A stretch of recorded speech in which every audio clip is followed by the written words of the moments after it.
Welcome back, friends and family, to another episode of the Backdoor Cut Show. This is Zach with you tonight.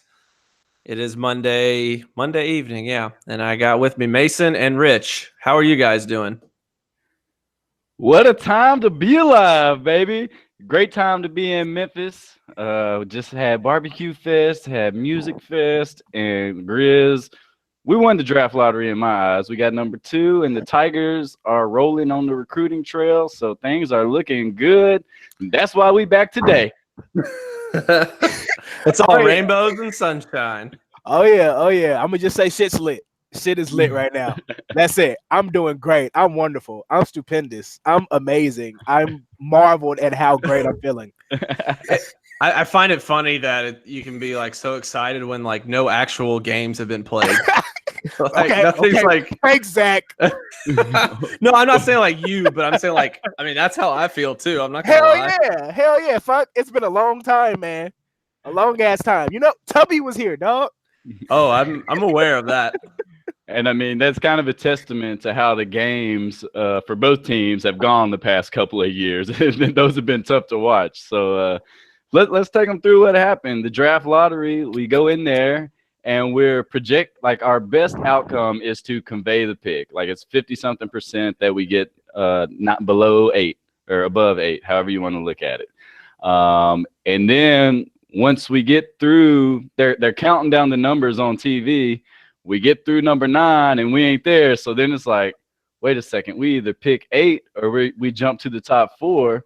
But because the Lakers had jumped earlier, because the Lakers' name hadn't been called, we were ruled out of 8. So at that point, if we were smart enough, we would have known we were in the top 4, like Jason Wexler did. So how did you guys feel at that moment once you knew that we had a chance at the top 4? I definitely, I'm not gonna lie, the math, my brain was like so fried right then and so like amped up because we hadn't gotten called like the 4 slots before that I was just yelling. And when they like moved us into that top 4, I was like, I'll go back later and figure this out, but that's awesome. Yeah, dude, I was like on a flight to fucking Detroit the night of the draft lottery. I hated that, I missed the show, but by the time my plane landed, the lottery had just started, so I had to follow it on Twitter as best as I could, relying on all of our Memphis kind of Twitter heavyweights to keep me updated. Shout out to Barn Burner Slim and Barn Burner Bro. I was just, following religiously. And so once I saw that we jumped, I was like, first, I was really taken aback. Like, I'm like, oh shit, like this could possibly happen. This could be a thing. And then when it got to the Lakers were 4th, I was just like, oh shit. Yeah. Fuck. We could get one of these top 3 dudes right now. Like, this is crazy. Like, literally, I was in like I don't even think it was an Uber. I was in a fucking cab, man. I was in a fucking cab, just following that shit on my phone. And this dude's like, basketball fan? And I was like, yeah. So it was a beautiful evening. It was. And then, as you mentioned, the Lakers were called 4th, the Knicks 3rd, and then they called the Grizzlies 2nd. And, shout out to Elliot Perry. What a way to represent for the city. Man. Put on and just win us that 2 pick. Of course, the Pelicans got 1. Would have been cool to get Zion, but now we find ourselves in the heat of what is not much of a debate locally, honestly, between Ja Morant and R.J. Barrett. Ja, of course, the standout sophomore from Murray State, and R.J. Barrett, the freshman All-American from Duke, who was the Robin to Zion Williamson's Batman all throughout the season. So how you guys feeling on the debate between those two? Yeah, for me, so I'm thinking down the road, and, Mike, sooner or later won't be with the team, whether, we trade him or he opts out or whatever ends up happening. So we will need a point guard. Like, you look in the playoffs, pretty much every successful team has a really dominant point guard. That's like a key player. So if we're able to go ahead and grab that with a guy that we think, has a super high ceiling that can just step right in at the same time that Mike's leaving, that seems pretty ideal to me. Yeah, definitely. As soon as it came out that we were number 2, like I instantly was thinking Jog Jaren. Like, it just has a nice ring to it off the jump. And I was somebody similar to what Zach was saying. You just look across the landscape of the NBA and the playoffs, like that point guard, like that spot is so important. Like, unless you're like Toronto and you have Kawhi Leonard. But when you have, just this uber athletic point guard who is only going to get better from here, I don't even think he's reached his ceiling. I think it's just really an exciting player, an exciting prospect. And, RJ Barrett, definitely bucket getter, scorer. I got slight Andrew Wiggins vibes, which kind of scared me a little bit. Oh, it's because it's Canadian. Come on. I mean, slight Wiggins vibes, man. But he's a bucket getter. But in my heart of hearts, if you're asking me straight up, Ja or RJ, granted, I would be okay with either, but I definitely would prefer Ja. Okay, so I think we all agree that a point guard is essential to a team, but let's name the top 5 players in the league right now. I think we would all agree Kevin Durant, Kawhi Leonard, Giannis probably, right? Mm-hmm. Let's see, we said KD. James Harden. I don't think Harden. LeBron, that's number 4. And my number 5, I'm putting Steph. You could put James Harden there, but I don't think that's really close. So out of those top 5, LeBron, KD, Kawhi, Giannis, and Steph, we have 4 wings and 1 guy who is the best shooter in the history of the game. So that's where I believe Ja Morant can be great, but I also think the potential of RJ is just extravagant, and having a playmaker on the wing like that is essential to building a championship contender. I mean, we see what Dame Lillard's doing out here, and now we know that his rib's broken, but it's easier to lock up a point guard than it is to lock up a 6'7" wing when you make defensive adjustments and scheme to stop that player, except, Steph Curry. We've seen James Harden, who's a point guard, flame out. We've seen it with Russell Westbrook. Any of these guys who you want to name as a top point guard in the league, we've seen them not get the job done over and over again. So that's what draws me to RJ. He's not the passer that Ja Morant is, but I do think his season this year is undervalued because of the spectacle that Zion was. And when I saw RJ, I think it was 2017 at Arlington High School when his Montverde team beat East, I labeled him the best high school player I've seen since LeBron James, and I still believe that to be true. He was the number 1 prospect for a long time for a reason. He does this.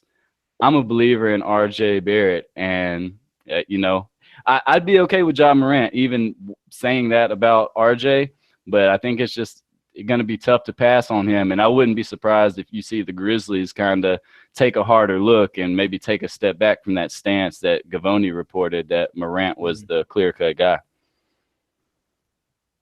Yeah, and it's like I'm curious, like, why do you say that? We were talking about that in a group chat, like leaking that sort of information. Does that help you or hurt you if you're trying to make some sort of move there?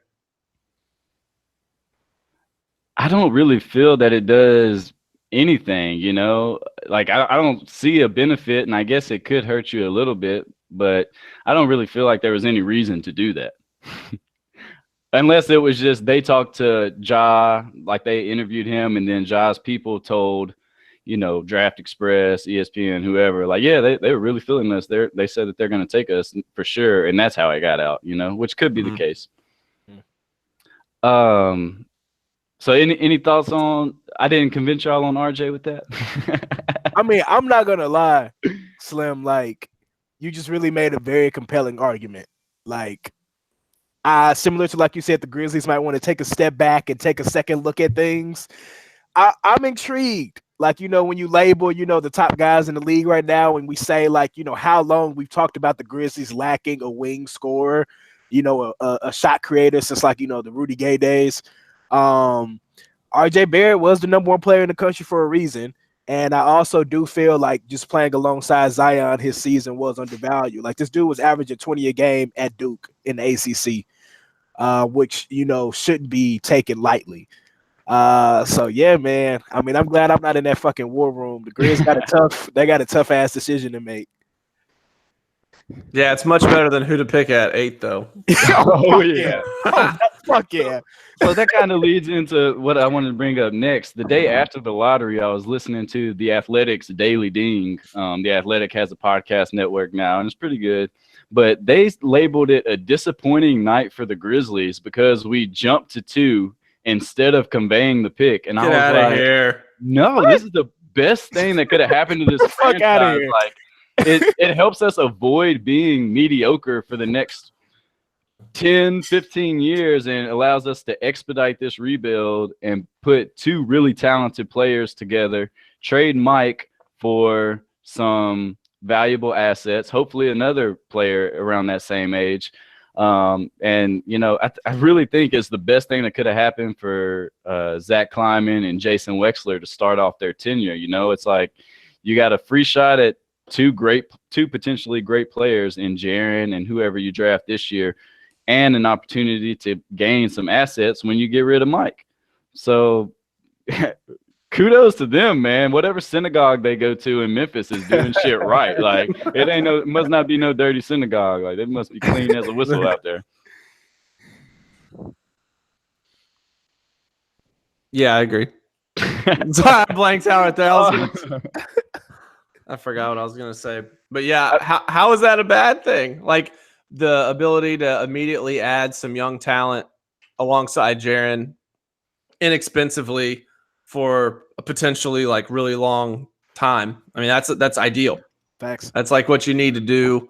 Worry about this, you know, conveying and everything later. Which, like, if you also kind of changing topic a little bit, go into New Orleans, like, how exciting is that for them to have jumped up all those slots?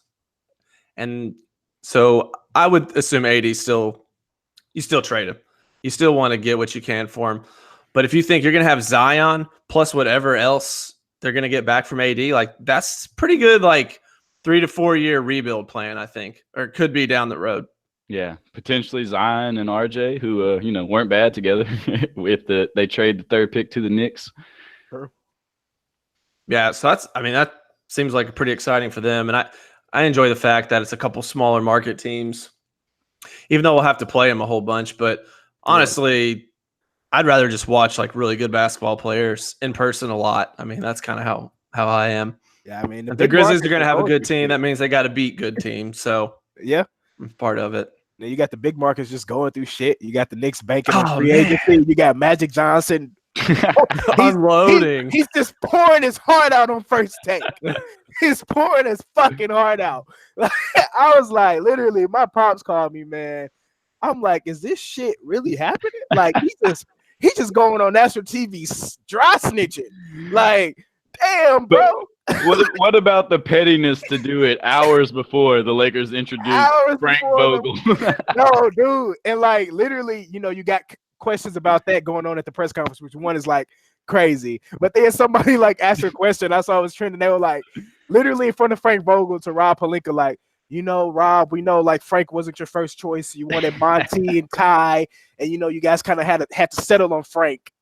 Frank's out. Like, I'm like, damn. Yeah. Oh man, what a shit show the Lakers are. They're a hot fucking mess, bro. Yeah. So you know, it could be a lot worse than we have it in Memphis. Could be very worse. I mean, especially if we didn't get that number 2 pick. One thing that was interesting about the leak of us taking Ja with number 2 was kind of that Wexler and Kleiman basically made it seem like everything was going to be played close to the vest. Oh, and like 2 days later. Yeah, and the coaching search has been pretty close to the vest. Yeah. But then as soon as this opportunity comes out, like, this information is, you know, readily available to anyone who wants it. So that was interesting. But do you guys both agree we got to trade Mike now that we have the number 2 pick? Yeah, whether that's this summer or at the trade deadline, I think that one of those, like, you have to take advantage of the opportunity and get. I think whenever the best package presents itself, you just got to pull the trigger. You just got to do it. Like, whoever is offering the best return, because we know at this point it's inevitable. It's going to happen. Just ain't no sense in drawing that shit out. Yeah, just personal preference. I would rather it be done before we go into training camp and all that, just so we can, start to build our team the way we want to from the foundation up. Anybody else on the team that you guys think is now expendable because of the number 2 pick? Like I'm thinking Kyle Anderson, we probably don't need him anymore because we were kind of still trying to compete. I know he's on the younger end of things, but let's be honest, it's not a lot like a guy who can't shoot can do for you in the NBA if you're trying to build a contender. And maybe someone will look at his defense and playmaking ability and, think they can turn him into Giannis and take him off our hands. Yeah, and he's on like a really tradable contract too. What's he like 8 to 10 million for the next, was it 3 more years or something like that? I guess he could be our Draymond. Yeah, I mean he's pretty versatile. We got we'll have he's a pretty good ball handler, creator. He worked well with Jaren in the little bit of time that they got to play together. He was one of the few guys. I think even Mike hesitated and struggled at first to work with Jaren, especially when Mark was still on the team. He just kept going to Mark, just old habits, and not getting it to Jaren as much. But Kyle, I felt like, was pretty proactive with that. So I don't know. I'd kind of like to see that play out a little bit more. Right. But I'm not not super opposed to it. If something really good comes along that I'm not expecting, then sure. Yeah, I'd like to see a healthy Kyle. I know, he was hurt the majority of this year, and he is just, one of those Swiss Army knives. So, granted, he can't shoot, but I think he impacts the game so much more outside of just the points aspect. So if you're talking expendable with the number 2 pick, I think towards the end of the year, after the trade, we definitely all kind of fell in love with the guys who were playing well. And one that kind of sticks out to me is just Avery Bradley, man. He came in, he got buckets, but he's a little on the older side, kind of outside of the draft pick, Jaren, Kyle range. So, I'm sure the fan base was kind of enamored with his scoring ability, but he's somebody that probably at this point in time doesn't really fit the timeline the Grizz are looking for. Yeah, and he's also got a tradable contract with that. I think it's only $2 million guaranteed or something like that. So, or for a team who needs to gain ground on salary, I think his full contract's like 11 or 12 million, something like that. So, could work either way. Could be thrown in with Mike or dealt separately. And I think the only way we would see Kyle traded before the season is if someone asked for him with Mike. Like a team trying to compete, maybe the Lakers or something. Mike Wallace from Grind City Media brought up something interesting on Chris Vernon's show the other day. He said that he would stretch Chandler Parsons before the season even started. And Vernon was kind of like, no, dude, you're crazy. We've held on to this contract for 3 years. Well, we haven't held on to it. We've had no choice. We've been stuck with it. Right. And now it's finally an asset that you could potentially trade. So do you guys feel any way on holding Chandler and trading him, or stretching him, which you would have to pay over, 3 years, I believe? My opinion with Chandler is I would not. I think stretch is the last thing you want to do. I think you either, if you can trade him for something, by all means, if that comes up, sure. But your next best option is just kind of let the whole deal kind of expire and walk away and move on from the situation, I think. Yep. What he said.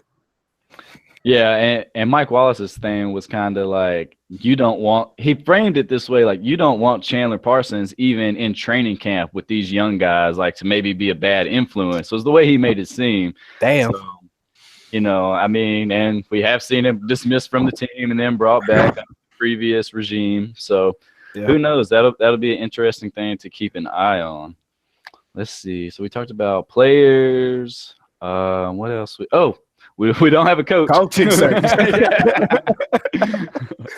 The name came up. What was it?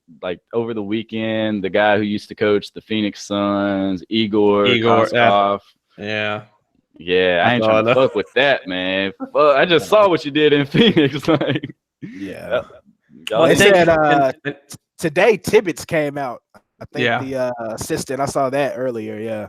Oh, the from Portland Trailblazers, Nate Tibbetts, who his name's been ringing out a lot with a lot of these vacancies. I don't know if you guys feel strongly about any of these candidates, but I don't know enough about them to even pretend to talk about them or care Same. about them. Yeah. Jaron Collins from Golden State has been brought up. I know he's a pretty good defensive coach. I heard him. I was like in the same room as him one time. He was breaking down Golden State's defense against Cleveland, and that was pretty cool. So maybe he's a good defensive coach. I don't know. Aaron, you got Sarunas Jasikevičius. Oh, the Dang. Lithuanian guy. Yeah. I don't know, man. Everybody that comes out, I'm just like, oh, okay. It's nothing that's like getting me like, oh, fuck yeah, hell yeah. Like, oh yeah, that's the one. That's the guy. Like, it's just kind of this random search that's going on. And I know they're playing it close to the vest. I just don't want a fucking announcement to come out. And I'm like, who the fuck is this? That's my biggest fear. And so they could be interviewing guys who are not leaking to the media. All of these guys their names are leaking to the media for a reason, and that's because they're trying to get a head job and like their agents are doing their due diligence.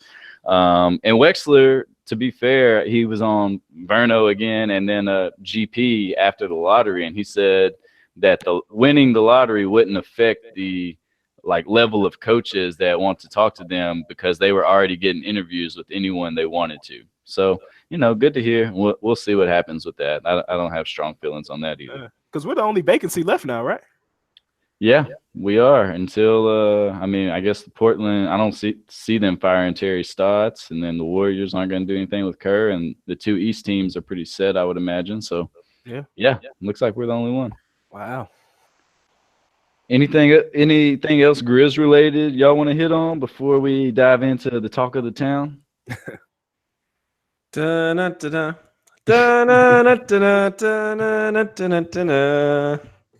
It all started with Malcolm Dandridge. The first domino. And then I think DJ decommitted from Kentucky. Was he the second commit, DJ? Yeah. And I think so. It was DJ. Followed by number one player in the nation, James Wiseman. Yep. That seems like so long ago when that happened. Was that like October, November? October, November. Then you had the guy from Tennessee Prep, Damian Bow. Oh yeah, Team Thad's finest. Yep, he came on board. Norton Hurd just said he's the best point guard on this team as of right now. On the radio last week. But the last week and a half is where it's gotten crazy though. Oh, it's gotten crazy, baby. Crazy. Our boy. Hey, I want to give also, before we begin, a quick shout out to Lester Quinones, man.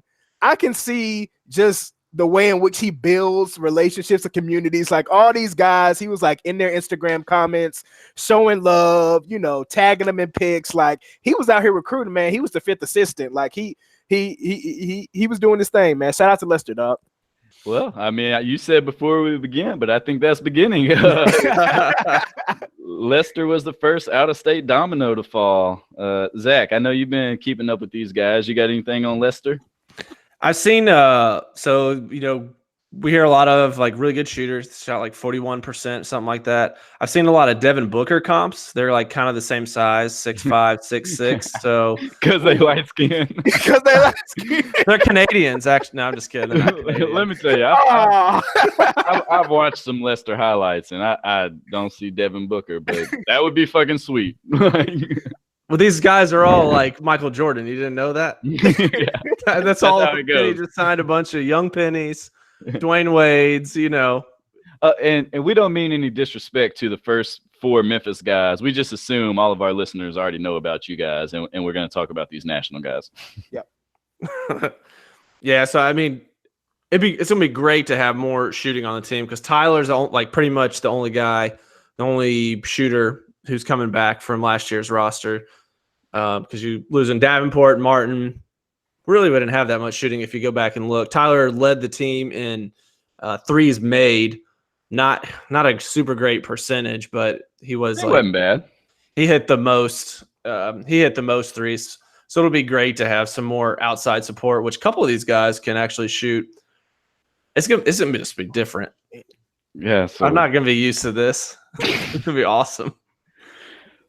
Following Lester, we got Boogie Ellis, who decommitted from Duke. So if you're keeping score at home, that's one decommitment from Coach Cal, the first one ever, and then one from Coach K, the legend at Duke University, who maybe Thank you, they Trey recruited. Jones. Thank you, Trey Jones, for coming Yeah, back. exactly. Yeah, maybe they recruited over him a little bit, but Boogie Ellis is ours now, and this is a guy I'm excited about. I was watching comps and could have been the weed, but I saw a young Lou Williams. Ooh. I mean, Boogie Ellis is CBG, certified bucket getter. That was nice. I mean, it's an important thing to have too. It is. Speaking of buckets, I just want to say that Myers Leonard in the first half for Portland versus Golden State has 25 points. Oh, In a half? On 4 and 5 from 3, 9 for 11 from the field. I just want to throw that out there while we're recording. Wow. Myers ain't trying to go home, huh? He ain't trying to go home. Dang. But shout out to Boogie Ellis, man. Like when that happened, like I had heard the rumblings, right? But then when it finally happened, he committed. I was just like, fuck, because Boogie is somebody who I was following throughout his high school career out in Cali. Yeah. And I just figured he was gonna be that next lead guard at Duke to kind of start the thing and run the floor. Trey Jones decided to return. Penny and Mike had that relationship. Shout out Sam Mitchell too. And Boogie is now in Memphis, and like I just think he's gonna bring so much excitement and flair to the Forum. He just plays that game, that West Coast feel. I saw White Chocolate Jason Williams hit him up on Twitter and was like, "Yo, if you're really trying to set it out in the Forum, you got to rock that double nickel, that 5-5." So he got Jay Will's blessing to rock that 5-5. Man, You got to do it, right? Like you got to do it. You ain't got a hair on your balls if you don't put on that 5-5. You got to, man. And I think it might have been right before Boogie, graduate transfer, Rajon Tucker announced his commitment. But it's recently came out that one, he's probably going to the NBA he's as a two-way player or second round pick, or today it came out that he may not have the needed credits to be a graduate transfer. But let me say this, if Rajon Tucker comes to Memphis, that's who I'm excited about. That's a grown-ass man. That ain't like no guy coming out of high school. This is a grown-ass man who knows how to get buckets at the Division I level. Right. And having him makes us a legit national championship contender. I think he'd be our leading scorer. Oh, yeah. He was the one I was really most hopeful of receiving, just because we've kind of seen already what he did to Memphis last year, what he can do in the basketball court offensively. And when he came, like you said, so like that's a grown ass man. He coming from day one, the ball's gonna be in his hand. They're gonna just say, "Yo, go get buckets." He got the green light. And so, man, I don't know like what's going on, or I just hope homie can get eligible and come on down. If not, we got one more Scully open. Oh yeah, and we'll get to that in just a second. In the last domino to fall, take it away, Zach. So last week, something that everyone had kind of been anticipating, who played AAU ball with Lester Quinones, Precious Achua from New York, committed to the Tigers. So he's a projected high lottery pick, versatile forward, possibly even a top 10 pick, where a lot of mock drafts have him. So that is like our front court. You got the number one player, and then I think Precious is like 14th or something like that in some of the rankings. Both of them can like handle the ball well. They can just rebound incredibly. I mean, that's a freaking force down there. I'm trying to think of a lot of college teams that have, multiple guards that are really good and they advance far in the tournament. I'm trying to think of like some teams that had really good front courts, like just two twin towers that dominate down there. Yeah, well, I mean, Zion was basically a twin tower by himself because he could get any rebound, and they had some length. And I mean, not only will we have James and Precious down there, but DJ Jeffries is not small. Like that's a big ass 3-man. And Malcolm Dandridge is a grown ass man too. Malco's I'm looking forward to him playing. Now, Malco's got the knee injury, so they're not expecting him back until December. But if you can toss him in the mix, like as you're making that final push and through the conference tournament, that would be wonderful. Also, wouldn't be the worst thing, if he had the red shirt because of we have this depth. Yeah. But definitely can't wait to watch Malco play. And I bring up the red shirt because Malco seems like a dude who would be okay with that. Like, he's still going to be in tune with his teammates and rocking, like, no matter what, if he's playing or not. And I just want him to get healthy and be able to make the most out of his, however many years he has here. I know he said 2 max on Twitter one time. Of the out of town guys, so we're not going to count DJ James, Malcolm, or Damian Ball. Which one are you most excited about? And we'll say Ray John is not coming. So you got Lester, Boogie, and Precious. Lester, Boogie, Precious. Sorry, I'm a visual learner, so I got to write these names down. Come up with the game plan real quick. It's all good. We're inclusive. While I'm stalling. I think so. I'm going to go with Lester just because of his size and ability to shoot from the outside. So just having, obviously, that'll contrast with Tyler, who is not 6'5", 6'6", and just kind of create an interesting dynamic for us. Man, I think I definitely like, the Lester aspect with the size too, just because, after a year of seeing Tyler and Alo just out there, man, sub 6 feet, it's gonna be hard to guard a lot of the. Yeah, it's gonna be interesting to see somebody with some size. But man, I'm gonna just go back to Boogie, man. Just that he kind of got that sauce, man. He's got that natural flair. I'm interested to see, his offensive arsenal, but also how he's gonna get his teammates involved and keep feeding James, keep DJ, happy with touches. Because we've got a lot of fucking talent on this team. And everybody, for the most part, is capable of eating on any given night. So I'm just very interested to see like how they're going to distribute that, what sets Penny's going to come up with to just, man, get this thing off the road. I'm talking like running.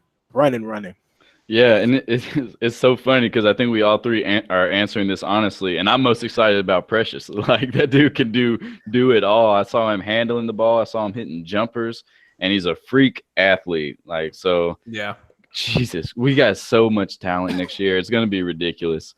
And not to Lance Thomas is basically going to be a recruiting addition. And he's a grown ass man now too. This is a guy who will be entering his 3rd year in college.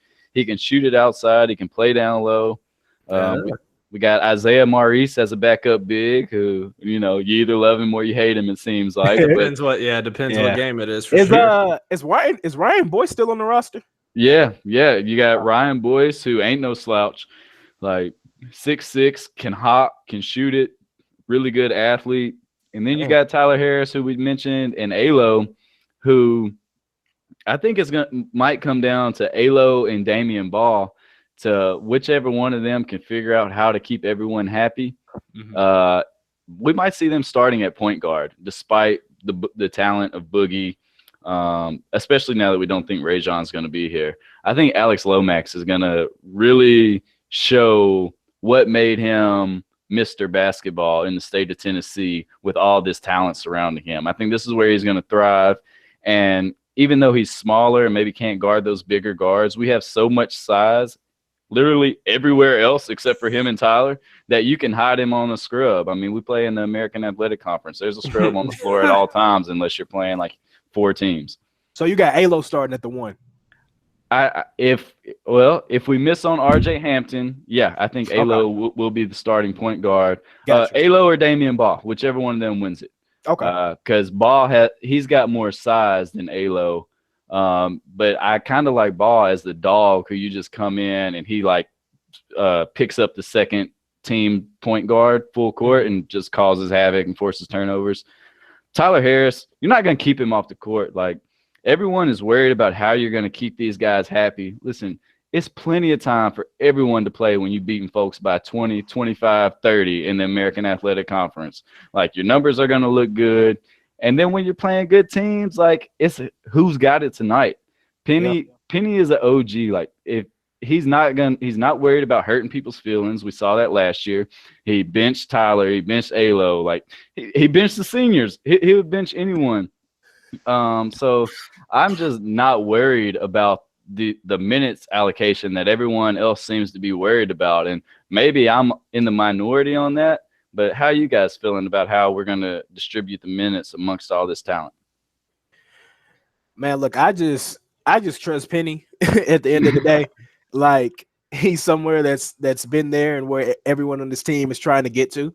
And I think he has that presence and that command to, demand excellence and, production when you're out there. So I think that, like you mentioned, like he's not worried about hurting anyone's feelings.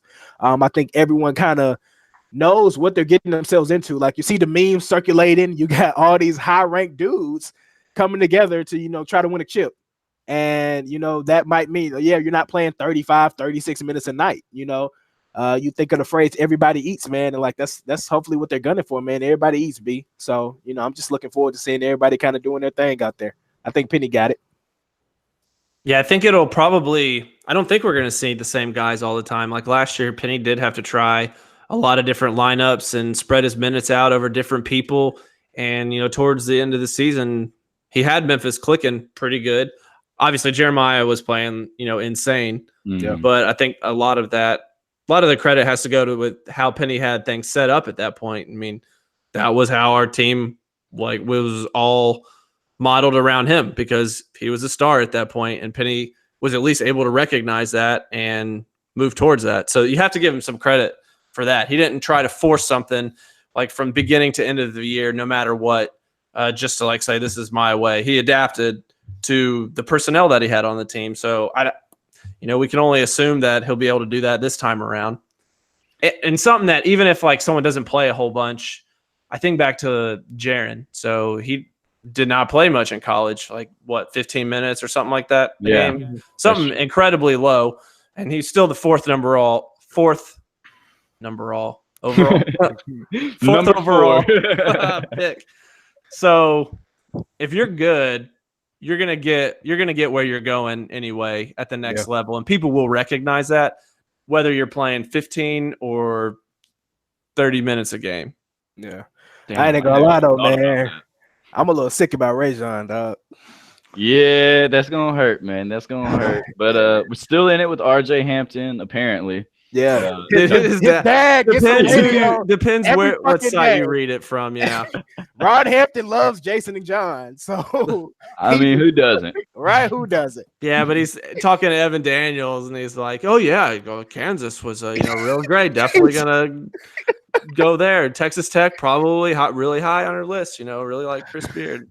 But the difference in a RJ Tucker highlight or RJ Hampton highlight video and a Rajon Tucker. Rajon could be RJ too. It True. Is what I said earlier. Rajon is a grown ass man, and RJ is a junior in high school. Rajon would eat RJ alive at this point in their careers. Not to say RJ is not going to be great. He probably will be, and be a stud on down the road. But right now, give me Rajon with this team. Yeah. But if that can't happen, I'll take RJ. And another thing with the people playing and stuff is we got to be honest with ourselves. People aren't going to make grades, not going to qualify academically. People are going to get hurt.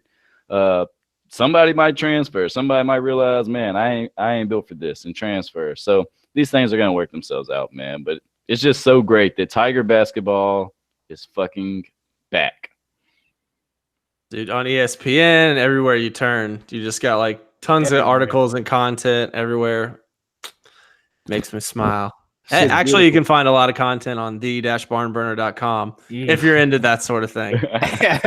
Oh yeah, man, we got Georgia coming to the Forum next year. Anthony Edwards. Yep. That's just gonna be crazy.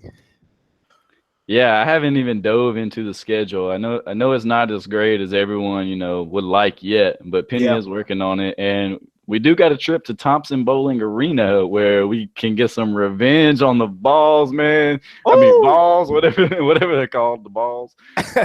Man, come through there and get Rick Barnes the fuck out of here.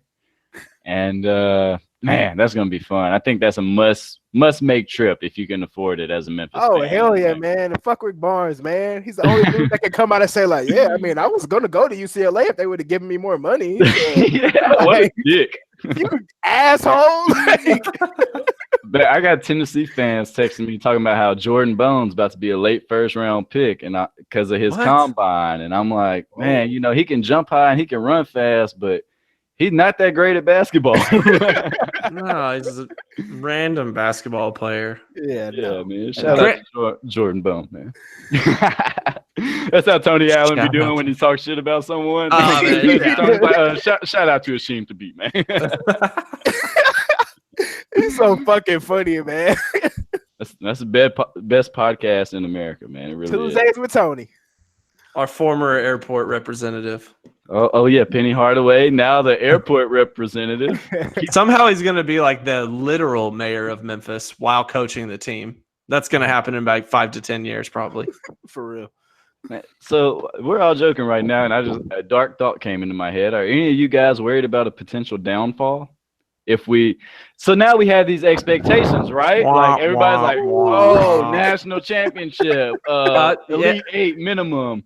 So if we get into next season, and I don't think there's any way we suck in the American, but maybe it happens, or maybe we get put out the first round of the tournament. What's your minimum for next year to be a success? Yeah, I mean, I think we've kind of already lived through this with, Pastner a little bit. Pastner, he had some strong recruiting classes. We had these blue chip recruits coming in, but you weren't getting past the first round of the tournament, and that shit was disheartening as fuck. And I think like Penny is like even on a whole higher stratosphere pedestal. So like I ain't trying to go through that shit again, man.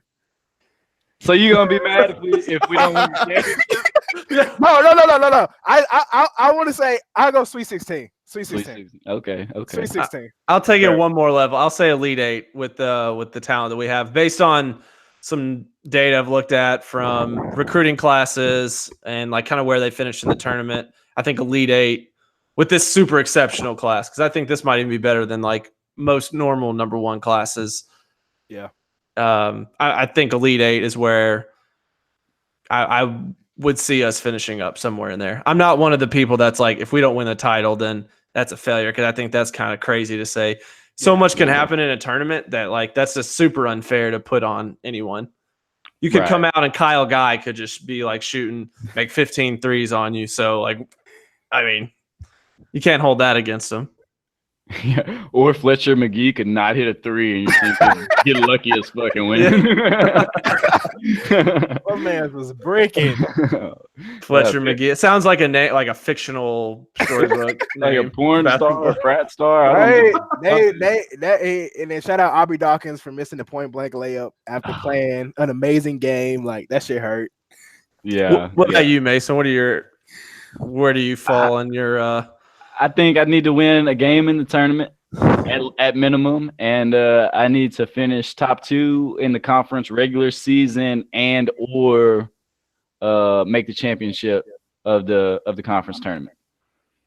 So I'm trying to keep it low, man. It's gonna be hard. We didn't run Pastner out of town. Like he brought that shit on himself. Like he sucked it up. Didn't hire coaches around him and shit like that. But just with Penny, I think we got to be a little more careful. And I don't think we're going to get to that point. But, we just got to – that's our boy, man. We got to love him. We got to give him a hug. Embrace him. As the theater that shit ain't going to happen, man. We about to run through these fools next year. What you talking about, bro? Oh, my God. Best recruiting class in the nation. Lance Thomas coming back. Like, oh, my God. We about to fuck some folks up. Let's go. I'm just ready for them to start selling that fucking Nike apparel, man. Like, every time Penny posts, he's in all this fly-ass Nike shit. Like, damn, where can I get some? Can I get a fleece? Can I get a Nike Tech suit? Some shit? Damn, I want to flex. Lil Penny's got to come back this year. Oh, he got to come back. He got to. That market is about to be crazy. Like, we're about to be so national, it's ridiculous. Like, I wouldn't surprise me if ESPN Plus did a docu-series on this season. It really wouldn't. Shout out to Dez Merriweather for seeing all this before it happened and getting Penny into coaching and basically telling him how it was going to go down. And so far, so good.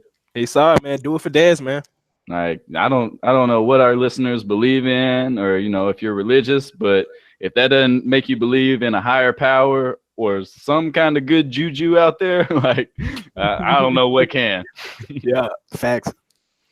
All right. Now, speaking of good juju, Zach, Mm-hmm. time now for your segment of the show before we close it out. You are the true Game of Thrones watcher on the podcast because the Chief is not here.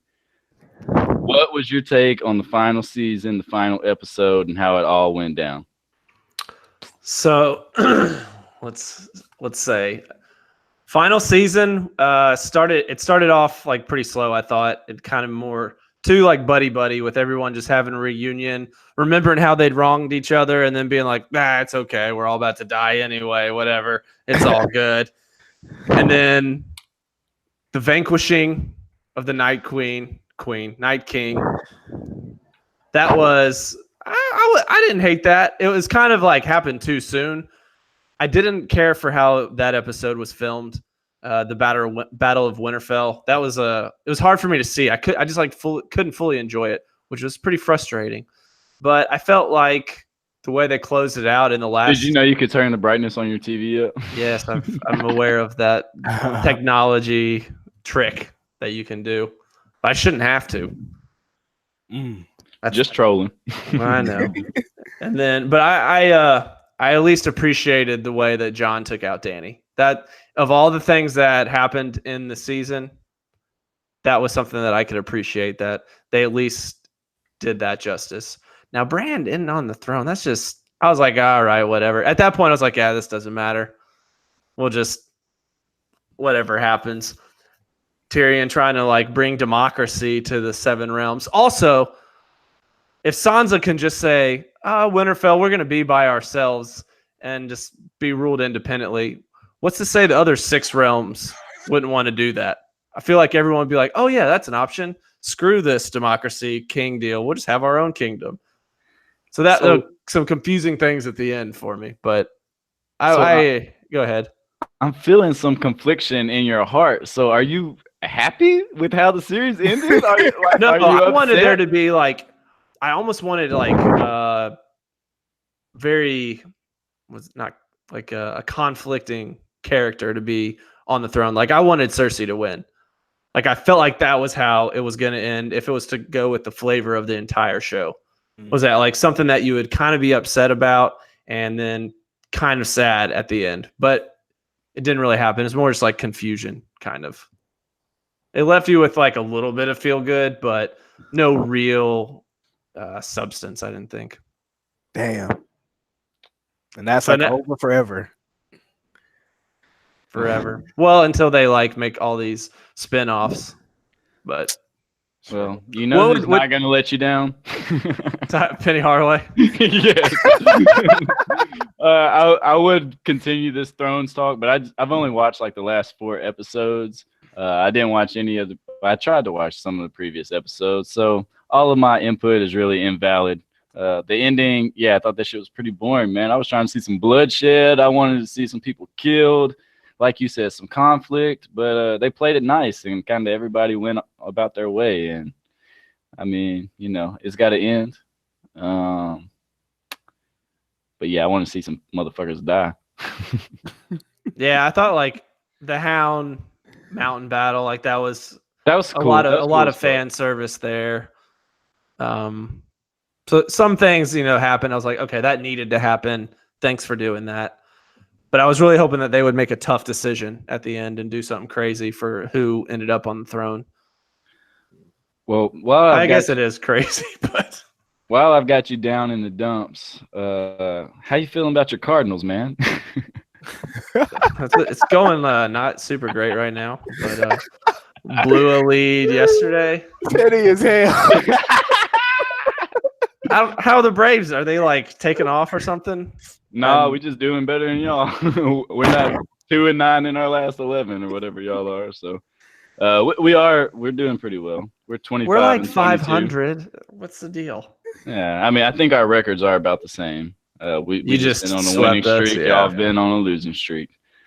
Braves are getting it together though. Just caught up Austin Riley, DeSoto Central's finest, who is a raking ass motherfucker. He got like 8 hits in his first 4 games. Just ridiculous. Rich, you got a baseball team or hell no? Hell no. All right, man. I fuck with the Astros. Though. I like their jerseys, the old That- school joints with the they orange do and got shit. Yeah, you look like a Jeff Bagwell fan. I was thinking more Nolan Ryan. Okay. back in the. All right, man. Let's get out of here. Grizzlies got the number 2 pick in the draft coming up in less than a month. Then we got free agency. We got the impending Mike Conley trade. Are you Team Ja or are you Team RJ?